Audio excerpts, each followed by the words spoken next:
Chapter 26. Miss Cornelia Gets a New Point of View. "Susan, after I'm dead, I'm going to come back to earth every time when the daffodils blow in this garden," said Anne rapturously. "Nobody may see me, but I'll be here, if anybody is in the garden at the time. I think I'll come on an evening just like this, but it might be just at dawn, a lovely pale pinky spring dawn.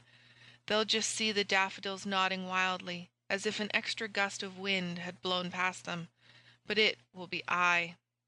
"Indeed, Mrs. Dr. dear, you will not be thinking of flaunting worldly things like daffies after you are dead," said Susan. "And I do not believe in ghosts, seen or unseen." "Oh, Susan, I shall not be a ghost. That has such a horrible sound. I shall just be me, and I shall run around in the twilight, whether it is morn or eve, and see all the spots I love. Do you remember how badly I felt when I left our little house of dreams, Susan? I thought I could never love Ingleside so well. But I do. I love every inch of the ground and every stick and stone on it."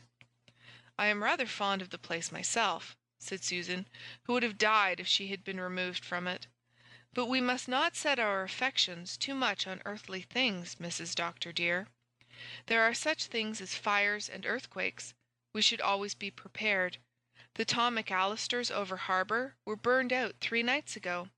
Some say Tom McAllister set the house on fire himself to get the insurance.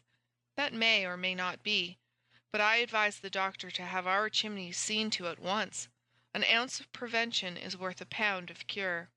But I see Mrs. Marshall Elliott coming in at the gate, looking as if she had been sent for, and couldn't go. Anne, dearie, have you seen the journal today?"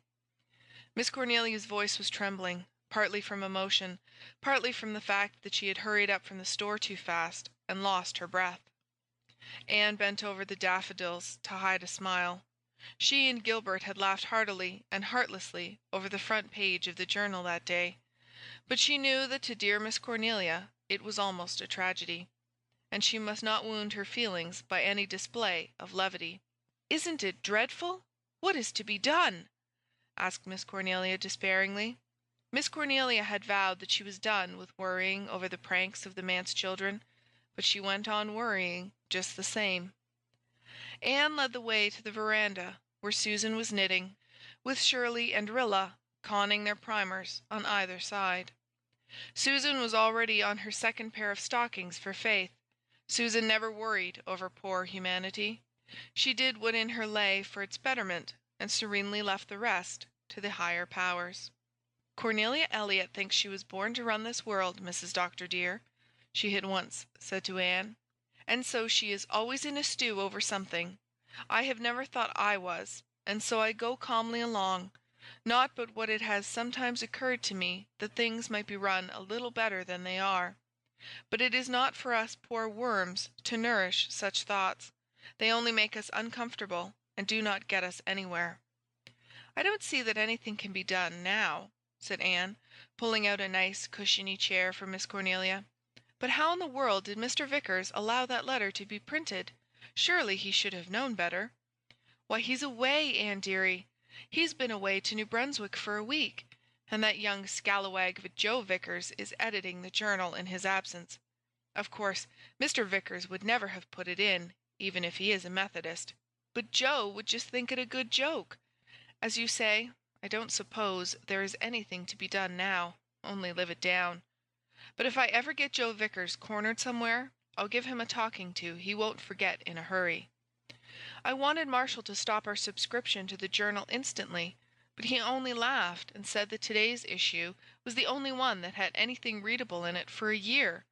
Marshall never will take anything seriously, just like a man. Fortunately, even Boyd is like that too. He takes it as a joke and is laughing all over the place about it, and he's another Methodist. As for Mrs. Burr of Upper Glen, of course she will be furious, and they will leave the church. Not that it will be a great loss from any point of view.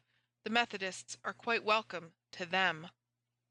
"It serves Mrs. Burr right," said Susan, who had an old feud with the lady in question, and had been hugely tickled over the reference to her in Faith's letter.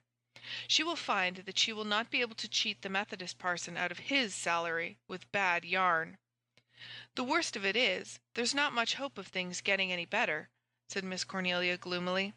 "As long as Mr. Meredith was going to see Rosemary West, I did hope that Manse would soon have a proper mistress, but that is all off. I suppose she wouldn't have him on account of the children. At least, everybody seems to think so." "I do not believe that he ever asked her," said Susan, who could not conceive of any one refusing a minister. "Well, nobody knows anything about that. But one thing is certain, he doesn't go there any longer, and Rosemary didn't look well all the spring. I hope her visit to Kingsport will do her good. She has been gone for a month, and will stay another month, I understand. I can't remember when Rosemary was away from home before.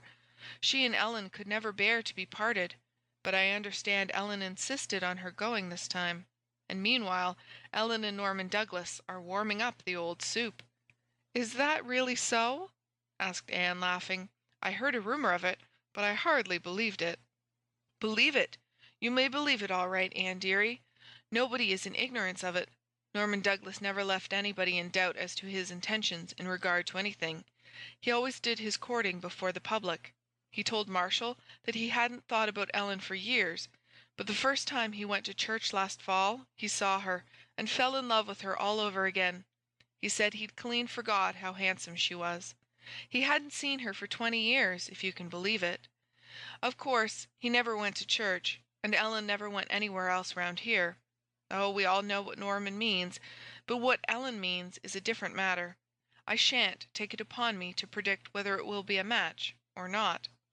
He jilted her once, but it seems that does not count with some people, Mrs. Dr. dear," Susan remarked rather acidly.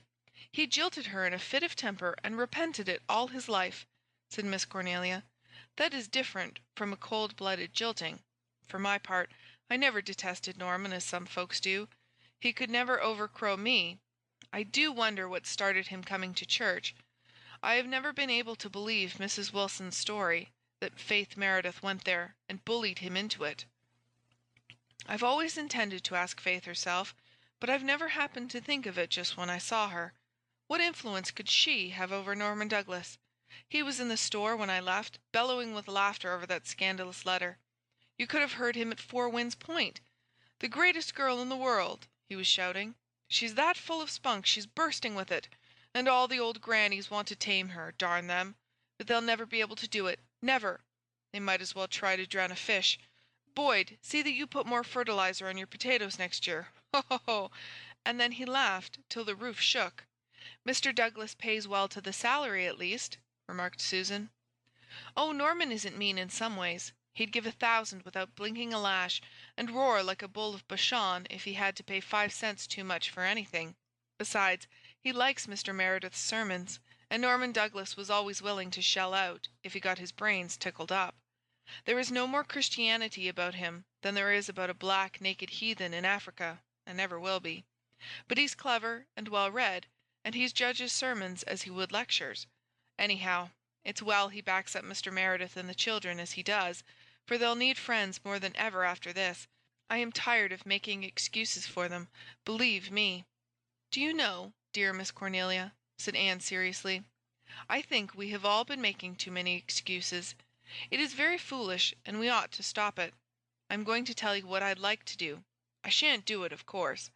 Anne had noted a glint of alarm in Susan's eye. "It would be too unconventional, and we must be conventional or die after we reach what is supposed to be a dignified age. But I'd like to do it. I'd like to call a meeting of the Ladies' Aid and W.M.S. and the Girls' Sewing Society, and include in the audience all and any Methodists who have been criticizing the Merediths, although I do think if we Presbyterians stopped criticizing and excusing, we would find that other denominations would trouble themselves very little about our Manse folks. I would say to them, 'Dear Christian friends,' with marked emphasis on Christian, 'I have something to say to you, and I want to say it good and hard, that you may take it home and repeat it to your families. You Methodists need not pity us, and we Presbyterians need not pity ourselves. We are not going to do it any more, and we are going to say, boldly and truthfully, to all critics and sympathizers, We are proud of our minister and his family. Mr. Meredith is the best preacher Glen St. Mary Church ever had. Moreover, he is a sincere, earnest teacher of truth and Christian charity. He is a faithful friend, a judicious pastor in all essentials, and a refined, scholarly, well-bred man. His family are worthy of him. Gerald Meredith is the cleverest pupil in the Glen School, and Mr. Hazard says that he is destined to a brilliant career. He is a manly, honourable, truthful little fellow.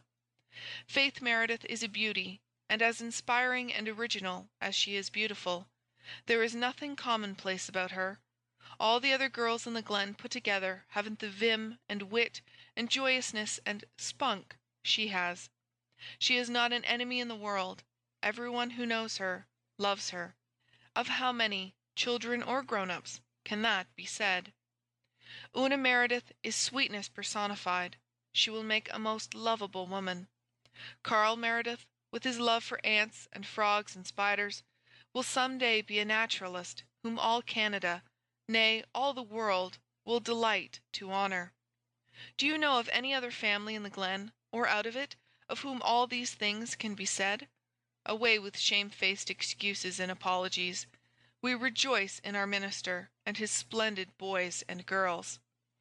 Anne stopped, partly because she was out of breath after her vehement speech, and partly because she could not trust herself to speak further in view of Miss Cornelia's face. That good lady was staring helplessly at Anne, apparently engulfed in billows of new ideas. But she came up with a gasp and struck out for shore gallantly. "Anne Blythe, I wish you would call that meeting and say just that. You've made me ashamed of myself, for one, and far be it from me to refuse to admit it. Of course, that is how we should have talked, especially to the Methodists, and it's every word of it true, every word. We've just been shutting our eyes to the big, worthwhile things and squinting them on the little things that don't really matter a pin's worth. Oh, Anne dearie, I can see a thing when it's hammered into my head. No more apologizing for Cornelia Marshall. I shall hold my head up after this, believe me, though I may talk things over with you as usual, just to relieve my feelings, if the Merediths do any more startling stunts. Even that letter I felt so bad about, why, it's only a good joke after all, as Norman says. Not many girls would have been cute enough to think of writing it, and all punctuated so nicely, and not one word misspelled. Just let me hear any Methodist say one word about it. Though, all the same, I'll never forgive Joe Vickers. Believe me, believe me. Where are the rest of your small fry tonight? Walter and the twins are in Rainbow Valley. Jem is studying in the garret. They are all crazy about Rainbow Valley. Mary Vance thinks it's the only place in the world. She'd be off up here every evening if I'd let her, but I don't encourage her in gadding. Besides, I miss the creature when she isn't around, Anne dearie. I never thought I'd get so fond of her. Not but when I see her faults and try to correct them. But she has never said one saucy word to me since she came to my house, and she is a great help. For when all is said and done, Anne dearie, I am not so young as I once was, and there is no sense denying it. I was 59 my last birthday. I don't feel it, but there is no gainsaying the family Bible. End of chapter 26.